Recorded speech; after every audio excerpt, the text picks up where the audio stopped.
Le fil de cette toile, le plus solide, le plus collant, a été malheureusement l'admiration parentale qu'il a mis en place envers mes 3 enfants.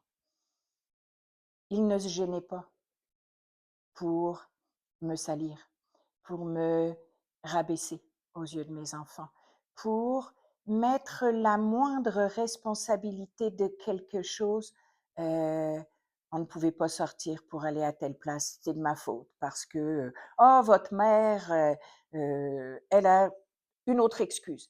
Bref, il y avait toujours un portrait qu'il dépeignait de moi qui faisait que mes enfants pensaient qu'il était le père parfait, idéal, gentil, heu, attentionné.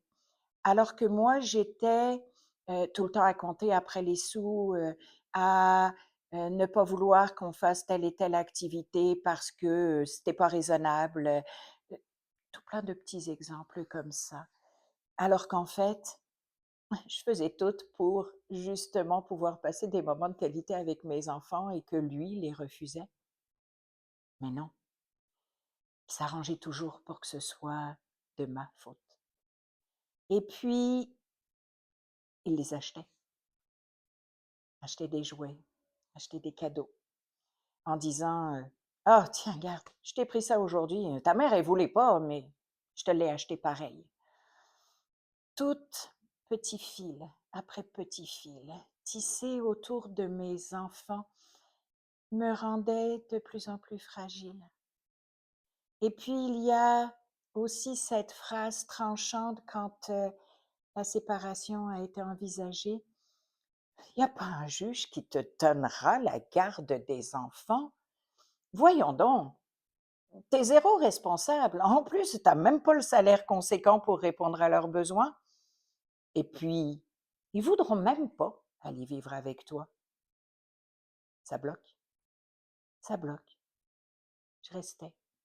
Je restais, je me disais que j'étais prête à tout subir, juste pour rester avec mes enfants et pour pas les perdre. Et il y a eu l'exemple le plus traumatisant. Une grosse chicane. Il me prend par le bras et puis il m'emmène à la porte de sortie, puis il me dit OK, va-t'en. Puis là, ben, j'ai ma fille. Elle est toute jeune à cette époque-là, puis tout ce qu'elle veut, c'est rejoindre sa mère. Et là, il la retient dans ses bras. Et il me regarde, il me dit tu peux dire au revoir à tes enfants, tu les verras jamais plus. Je vais tout faire pour pouvoir les garder avec moi. Et tout ce que je vois, c'est une petite fille totalement désemparée. À partir de ce moment-là, je savais que j'étais prise au piège. Je savais qu'il allait falloir que je subisse, sans rien dire, tout ce que j'allais devoir subir à l'avenir. Voilà, ces 3 capsules étaient pour vous décrire toute la subtilité de la manipulation. N'hésitez pas à commenter, n'hésitez pas à poser vos questions.